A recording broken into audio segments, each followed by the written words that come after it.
For those of you who have just arrived, welcome. I see people arriving, continuing to arrive. It's good to have you all. I'm going to invite you into a short meditative practice. And so let's prepare for meditation by just roll your shoulders a little bit, get into your body, get into your breath, notice your body. And then let's all take a deep breath in and let it out. And gently close or lower your eyes.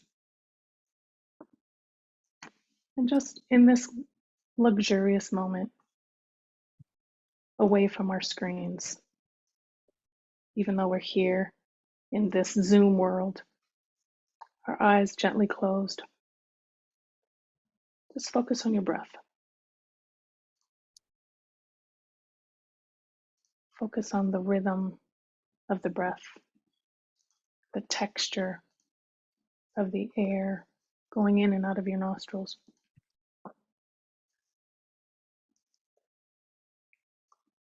Focus on your body. Focus on the way your body's sitting in your chair.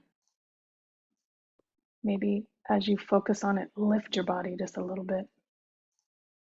Let your spine lengthen so the air can get through all of your spaces.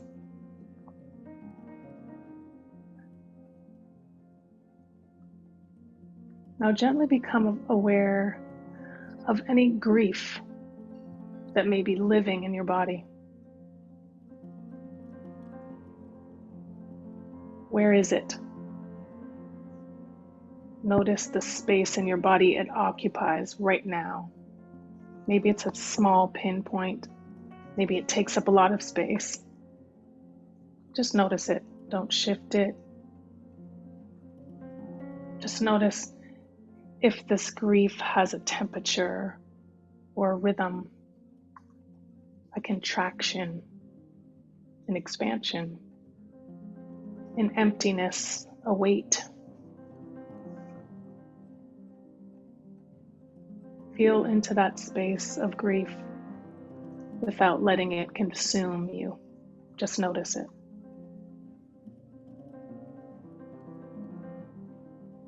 Now add some breath into that space in your body that's holding grief right now.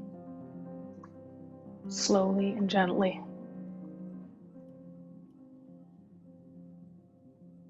Now add just a little more breath.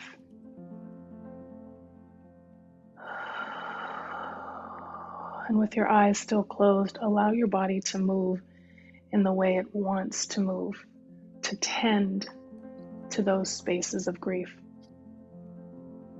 Maybe you roll your shoulders again, or maybe your arms reach up or out. Maybe you sway back and forth or rock forward and backward.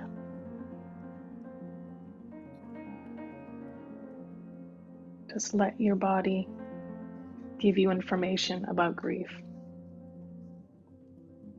And again, let it tend to your grief. More breath, more movement, if that feels good to you.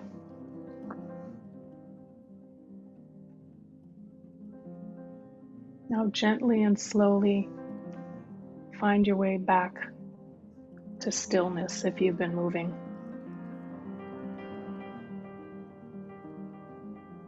Keep noticing your breath. Keep noticing your body.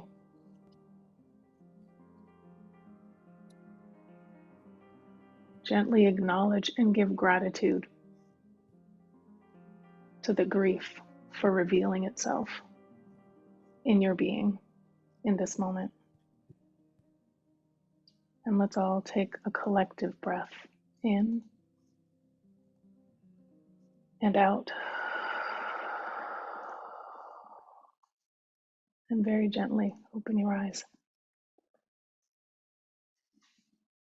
Just take another breath as we witness each other in community. Let's take a breath together.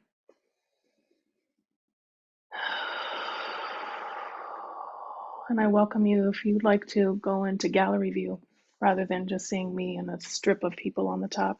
If you want to be in gallery view and you want to see the people that you're in circle with today, and I always call Zoom a circle, a sacred circle.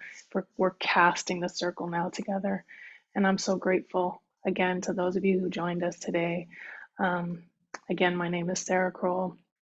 I use she, her pronouns, and I have very short hair and black rimmed glasses and spiral black earrings, for those of you who didn't hear my description. So now I have the honor, the great honor, to introduce the two folks who are going to be in conversation today about grief and belonging. I'm not sure if John Powell is here yet, but I'm going to introduce him. Oh, he is, right on. Wonderful.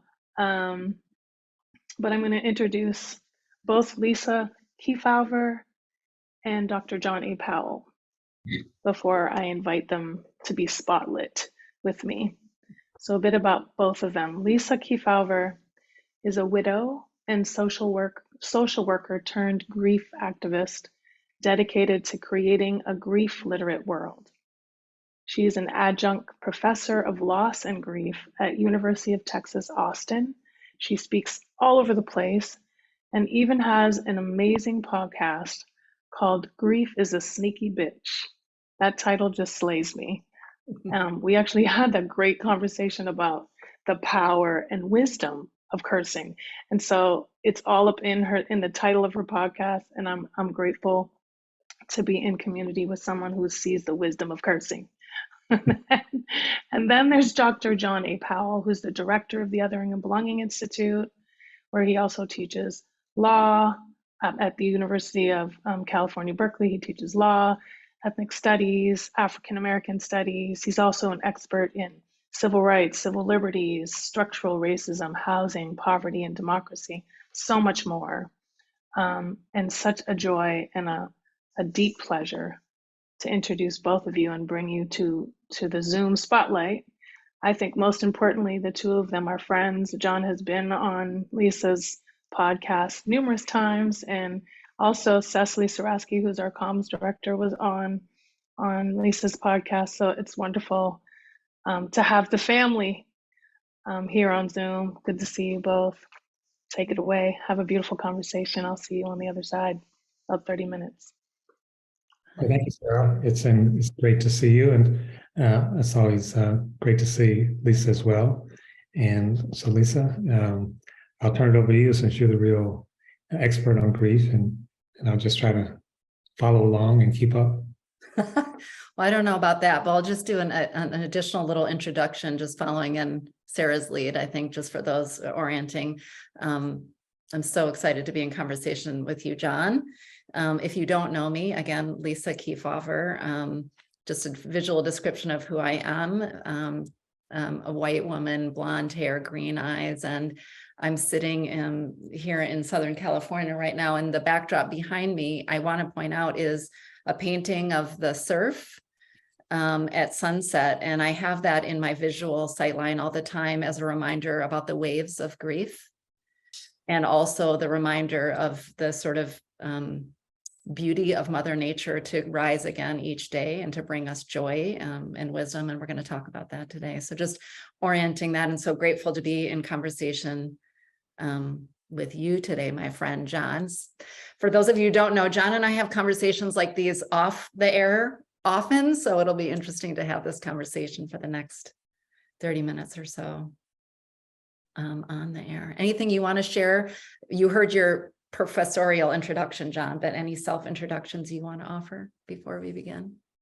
Well, again, it's good to be here. I have on a sports jacket and a pink shirt, and African-American, beard, and receding hairline. So I think, like, and Lisa says this at the beginning of our podcast, grief is something that affects all of us. And so I've certainly had my share of griefs. And some of you may know I have a book out that I'm actually updating now called Racing to Justice. And I have a chapter on there called Lessons from Suffering. I think there are potentially profound lessons that come to us through suffering if we can stay open to them and look at the conversation. Yeah. Well, I think we're going to touch on that today for sure when we think about our individual grief, but also our collective grief, and our work is in activism of like, what can we learn from our suffering if we're willing to face it. I'd love to just start as an orienting principle. I like to do this in conversation. Whenever I'm in conversation with a large group of people, I can recognize that I can imagine if you're showing up for this, each of you identifies in some way as a griever or in many ways as a griever. But I always like to offer my own grief metaphor that I developed as kind of a founding offering to sort of orient us to sort of the broadness of grief. I think it's especially important as we talk tonight in partnership with the Othering and Belonging Institute to think about grief in its most expansive sense, because the narrowness of how we often think of it, I think, is what contributes to some of our suffering. So I would just open with this offering of this metaphor. Our lives are built by the stories that we tell, and a death loss or some other kind of devastating loss, it could be of ability or relationship or homeland, or even the loss of the possibility of something, is akin to the manuscript of our lives being torn to shreds and then handed back to us without any instructions on how to rewrite or live into our lives. And the grieving work that we do is rewriting and living into an emerging story of our life. And when we think about grief in that profound way, we can start to imagine a more expansive view of grief that allows us to see ourselves in it, regardless of the kind of loss that we've had. So it might be a loss of hope or dream, a loss of sense of safety. We'll talk, I'm sure, today about that. But thinking about grief as this space that liminal space that we're in as we find our way back to a more cohesive story. Grief as learning, I think, is a useful way to think about grief. There's even data about how our brain shifts in grief. So that's just something I wanted to orient. And John, I know you and I've talked before about this, the power of storytelling and story. So I just wanted to orient that for us today. Yeah, I think, there's a lot in psychology and health to suggest that if we don't have a decent story, it actually develops the ability to have a self. Yeah. And to also have dreams. Many people have written about that, including Toni Morrison. One of the things that we, in some ways, grieve as a society that we struggle with, it's not having dreams. Yeah. And I think it's important not only to correct that, but then to be able to imagine and have dreams, to imagine the future. And I'm also reminded, frankly, Theodore Allen wrote a book called The Invention of the White Race. And it's actually a great book. But part of the book, he talks about how do you take someone's humanity away from them. He talks about you take away their name, you take away their culture, you take away their hopes, you take away their spirituality. And so what happens then is that you, in a sense, break people. And I think for the experience of certainly many people, but certainly African Americans, that's part of the challenge. And then he says, and then you give them back those things, but you give them through a dominating culture's form. So I'm giving you my language, I'm giving you my religion, I'm giving you my culture, and now I say, make yourself out of that. And to your point, Lisa, it's hard to actually construct a story out of that. I think that's still the challenge that we're facing as a country.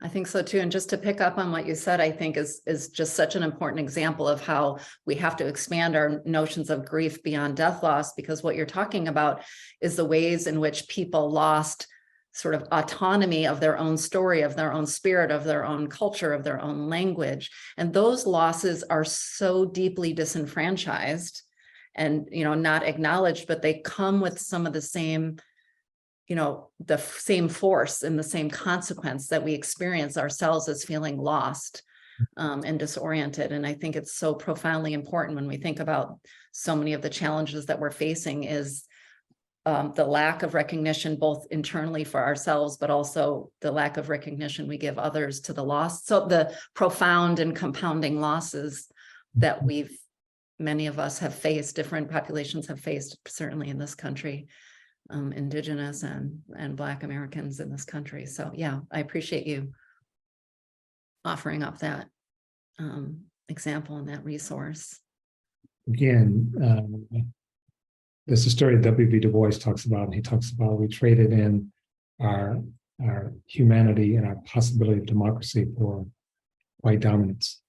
And when he's talking about that, he's not talking about something that just happened to people of African descent. He's saying our country, that we in a sense turned our back on our highest ideals.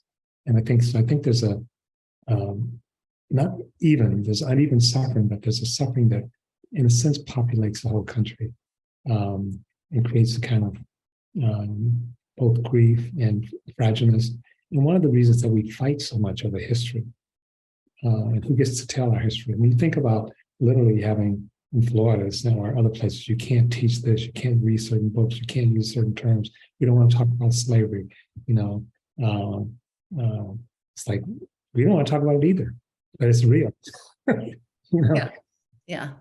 And to name it is to name that and to claim that is so important. How are we going to co-create or decide what our new story is going to be or where we want to go if we can't collectively agree on exactly what you're saying? Yeah. And what we've lost. There's a skit by Richard Pryor, and he's, to me, one of the great American philosophers. And in the skit, he's in court, and the judge is getting ready to sentence him. And the judge leans over and says, "Mr. Pryor, before I sentence you, is there anything else you want to say?" And Richard says, "You've taken away my family, you've taken away my freedom, you've taken away my home. Is there anything else you want?" And the judge leans over and says, "Do you have any dreams?" And I think, again, this is what Toni Morrison's is. If you can take away people's ability to dream, to imagine a future, it's such a deep hurt, such a deep injury. And so even as we sort of, as you said, get this tattered book back, we still have the ability, we still need to reclaim our ability to dream and to construct a future that can hold all of us. Well, and that holding all of us, I think, is a piece that I want to move to when I'm thinking about the relationship between the requirement that we have to really face our grief in order to create a world of belonging. Part of what I think about in some of the conversations you and I have had before is to think about, you could think about grief as like a sort of an invitation to belonging, or it could be a roadblock to belonging. And one of the ways I've been thinking about it, I'm curious your own reflections there, is that I think unacknowledged grief, to what you've just been talking about, sort of the unacknowledged story of the various losses that we've experienced, denying our grief can close our door to belonging, grief is isolating in its own experience. It has an inherently isolating quality. But when we deny our own grief, when we deny the grief of others, it's almost as if we're saying, if I can't claim my pain, I'm not giving you permission to claim your pain. And I think some of the othering that we see in all of the work that we do in all of our lives come from that place of denial of our own pain and others. And so I think I personally, of course, because of the work that I do, of course, I see it this way. You won't be surprised. Think about the very necessity of us to face our own grief, to come to grips with our own pain, so that we are not so likely to dismiss the pain of others. And as we do that, then we can see we have more in common than not. Like, denying our own grief is not just denying other people, it's denying ourselves. And that's where that bridging that you so beautifully talk about, or that othering, happens. But when we can see our own experiences, and they don't have to be the same, I always say this, you don't have to have gone through the same losses. The kind of losses that you faced in your life, John, are not the kind of losses I've necessarily faced.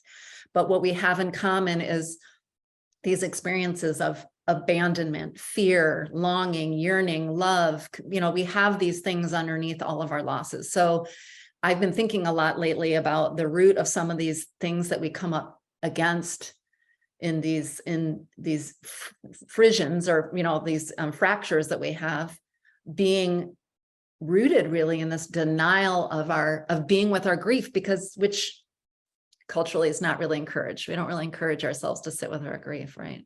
Mm. Do you see that connection with sort of grief and othering and being present to our pain and connecting? Definitely. I mean, it's more than just denial. In some ways, it's running away from. Yeah. It's not a passive denial, it's an aggressive denial. And there are different expressions of it at the personal level. I had, obviously, both of my parents have since passed. I've lost 2 brothers. I've lost many friends. And it's hard. It's hard to, it can be isolating, but also can be deeply connecting. I'm sure many of the people on this webinar are aware of, the Buddhist and Christian texts about loss, or the Jewish texts about loss. It's and there's a story where a woman goes to Buddha and she says, my child has died, and you're the Buddha, bring him back to life. And Buddha says, I will, if you can go find me one person, one household that's never experienced death, and leaves for a year. And of course, what she finds is that everybody suffers. Yeah. And instead of isolating her, it brings her into deep relationship and compassion, both with herself and with others as well. And it opens her up. So too often, as you said, we close down, we keep in the pain, we don't let it move, we don't let it teach us. And unfortunately, then we still suffer. We suffer more. It's not that we suffer less. It cuts us off from ourselves. I don't want to feel pain. So how do I do that? I don't feel at all. I cut myself off from this, aging, decaying body. I cut myself off from this mental anguish. I cut myself off from my brothers and sisters. And my world keeps getting smaller. It doesn't get any safer. It becomes lonely. So I think dealing with grief, and as you talk about so beautifully, it's not like an easy thing. It's not like, okay, I'm gonna deal with grief. It's hard. It can be overwhelming. It can be painful. It can be, and yet, yeah. What's the alternative? Yeah. Well, and I think we see the alternative play out for so many of us at the individual and the collective level. You're right. I think I say that all the time in my work as a grief activist. It's not that I think I'm going to come out here and make grief easy for anyone. Grief is hard. I wish I could change that, but I can't. But I think the ways in which we suffer unnecessarily, both at the individual level and the ways in which we inflict unnecessary suffering on others, is exactly to your point, is when we don't sit with, some people use the description metaphor, metabolize our grief, face our pain. And that we do that thing that you were talking about, which is to sort of numb out or deny or to shut down.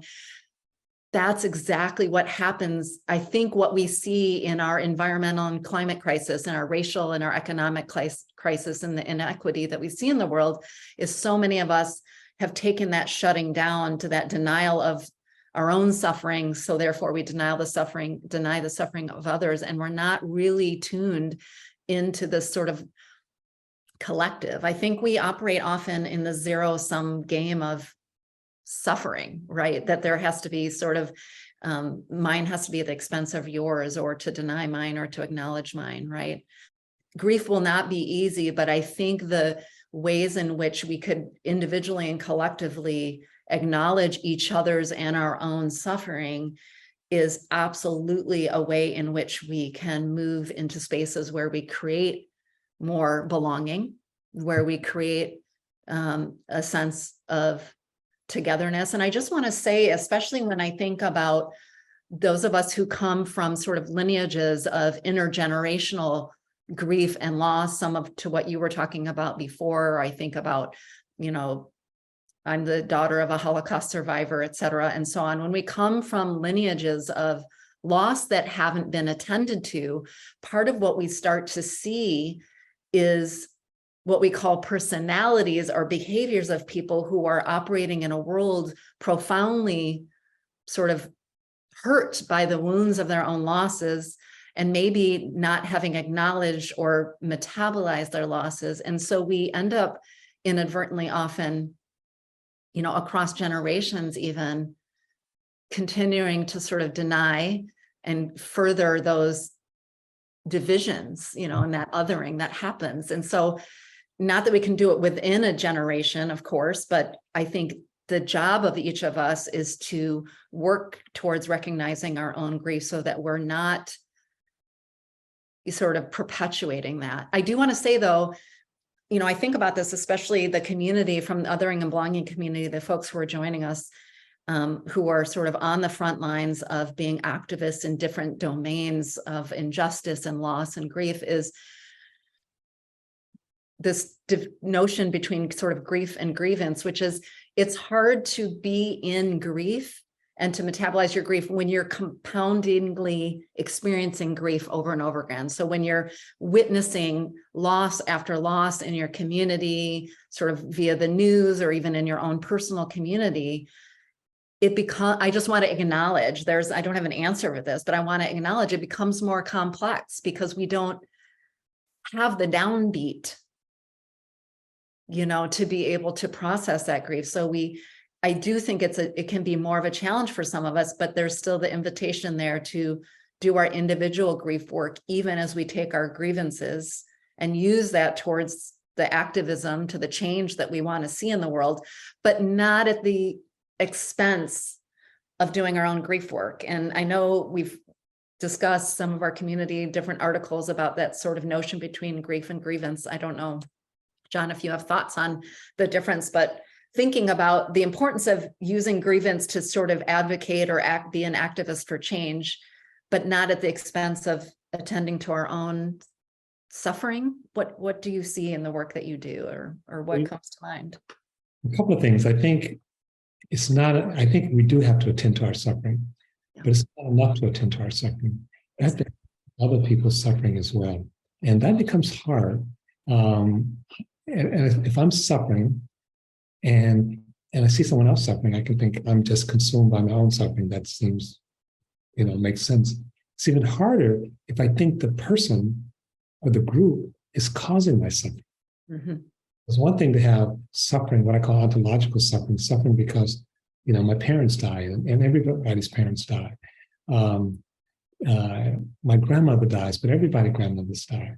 But my grandmother died because she was Black. She died early. Her life was cut short, literally. She got gangrene in the South. She was in good health, good mind, and good spirits. And she finally came north and it had spread and had to amputate both of her legs. And then she died. She died it took a while for her to die. And she was comforting people. A long procession of family and friends. She was comforting as she was dying. Her death was unnecessary. And my father recently died. He would say he was ready. In fact, he would say he died at 99 and a half. And I was saying, almost at 100. He said, what's so magical about 100? Marshall was ready to go. His last wish was for God to take care of his children. And, it still is hard to let him go. It was different with my grandmother. When my grandmother died, I was so angry at white people. I was angry at the South. I was 11 years old. I remember it like it was yesterday. I wanted to literally go get a gun and go kill all the doctors in the South. When my dad died, there was no such impulse. And then when someone turns around and say, but you need to have compassion, you need to understand the suffering of white people, that becomes a challenge, especially if I associate white people with what happened to my grandmother. And so it becomes even compounded. It's not just my own grief. It's like, can I see that the people I'm pissed at, I'm angry at, who may or may not be adding to my grief, can I see their grief? Can I see their suffering? That's a huge challenge. And I would say it's not just increasing our ability to belong. I feel like we already belong. Yeah. We don't have to perform. People may not recognize it, people may challenge it, but we need to not only recognize but claim it. We belong. It was just in Germany. Yeah. Cecily and Sarah and the belonging team in Europe. And there were Syrians there who've been in Germany for 10 years. And they're saying, we don't belong here. Literally, the people have been people living in Syria for 10 years who are fleeing oppression, who are fleeing the killing of their families, who are fleeing, and then they land in Germany and they haven't unpacked their bags. And they say, we don't belong. Yeah. And part of what I suggested to them, and I don't know if this is useful or not, is that you need to claim your belonging. You may need permission from Germany to become a German citizen, but you don't need permission from anyone to claim the reality that you belong. So I think there's a subtle thing, and some people would say, if other people participate in your suffering, you cannot acknowledge their suffering. I think the challenge is to even acknowledge their suffering, even though they may be participating in your suffering. Yeah, that is a tall order. And I will only offer up that might be a hope or an ideal or an aspiration for some of us. And I think that is such a beautiful and important invitation. A couple things on what you said. I think first is, maybe starting where it might be easier, sort of starting with your own, then starting with those, around you who you don't feel that kind of, who might be culpable for the suffering of you or those that you love, but to move outward towards that. And I think what you said there is so beautiful, John, which is this important reminder that the belonging is not actually something far out in the distance. Belonging is what we are born into, what we've inherited, our work. And I think this is part of the contribution, the benefit of the work of doing grief, is to sort of clear the cobwebs of the stories that we don't belong, the institutions, the systems, the ways of thinking that kind of make us think that we're separate from each other. And that's kind of coming circle to where I was starting at the beginning, which is, I think if we can recognize the shared human experience, of the suffering of loss, whatever that kind of loss is, then it's easier for us to sort of clear away the cobwebs and sort of come back to that notion of our belonging and to claim it, as you said, to sort of claim our belonging, I think is a challenge. I'm curious if you've thought about this notion of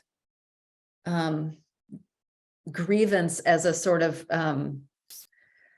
useful tool in activism and change, and in the relationship between sort of grievance and grief, because I've been thinking too about sort of the both and of needing to do something, or I think of myself as a grief activist, and I'm part of the reason I'm a grief activist is because I was so dismayed and pissed by the sort of cultures and systems of grief illiteracy that permeated the world when I went through various profound losses, and even in my work as a social worker. So I've certainly used my own suffering and frustration for that, but not at the expense of attending to my own grief, although I'll admit there have definitely been times when I did. How do you think about grief and grievance in the world of activism and being a tool of change making? I think it's, I think we have to think about ourselves in multiple registers. We're activists for what? And, I come from my family is very Christian, still is very Christian. My dad and mom lived a life, and they're very clear in service of God. When you think about the most effective change agents in this country in modern history is the Reverend Dr. King. He talked about death. He talked about loss. He talked about the person who shot him before he was eventually killed. But he also talked about being a servant of something higher than themselves. Yeah. Something more than themselves. And in some ways, you could say, even today, we're many of the things that we take for granted or we're fighting over, whether it's the Voting Rights Act or the Anti-Discrimination Law or the Respect for Marriage Act just passed the House. those go back to King. And so he was an activist, but an activist for God. Yeah. And he was from a tradition that we all belong. We all belong. We're all part of something that's bigger than us. And it's not just my group. And, you know, the Reverend King was an amazing person. He graduated from college at 26, and by 39, he was dead. He had 13 years. And from my perspective, he changed the world. And part of the way he changed the world was not just bringing, you know, his activism, not just bringing Christianity, but by reasserting love and not making love a weak thing, something that you violate to a new and a romantic partner. And his ability and insistence that love is for everyone, that part. And so his introduction of Thich Nhat Hanh, and people, even in the Black community, is like, why do we care about Thich Nhat Hanh? He's Vietnamese. He's halfway around the world. He was concerned about the world. So I think there's a danger, frankly, that activism, understandably, but still a danger, it can become just for my group. Yeah. And not in service of something larger. So when we talk about belonging, we say the call is to create a world where we celebrate, where we live, where we strive for everyone belonging and no one's other. Everyone. So not just your group belonging, not just you belonging. And in the midst of that, there still will be pain, there still will be suffering, there still will be injustice. But can we really think of something radically, you know, my friend Bell Hooks is talking about radical love. Yeah. And it doesn't mean we don't get angry. Again, King talked about righteous indignation. Righteous indignation. To him, righteous indignation was indignation in service of God. But that grievance, I see Sarah's welcoming us back into this conversation. We're going to shift to the group, but I just wanted to say that I think, to your point, so that activism, whether it's fueled by grievance or whatever, has to be in the service of this, as you say, this larger we, right? This like circle of human concern. And it's only when we can see each other's collective capacity for love, suffering, and all the things that helps us kind of stay in our lane and not have grievance be a devolving or a dividing or a breaking, a tool of any of those things. Yeah. With one small change, but not necessarily small change. You know, I'm not religious in the way my father was, but I do believe we are connected to each other, to the earth, all living expressions. So it's not even just connected to other human beings. It's being in relationship with the world. Yeah. It's really bringing that spirituality back into our lives. And that's what really ultimately supports us. My dad had a very hard life. Very hard life. My mom had an incredibly hard life. And they were two of the happiest, loving, most blessed people who ever walked the earth. Yeah. And it was because, in part, they had each other, but also they had their deep, deep connection to something more than them. Bigger than.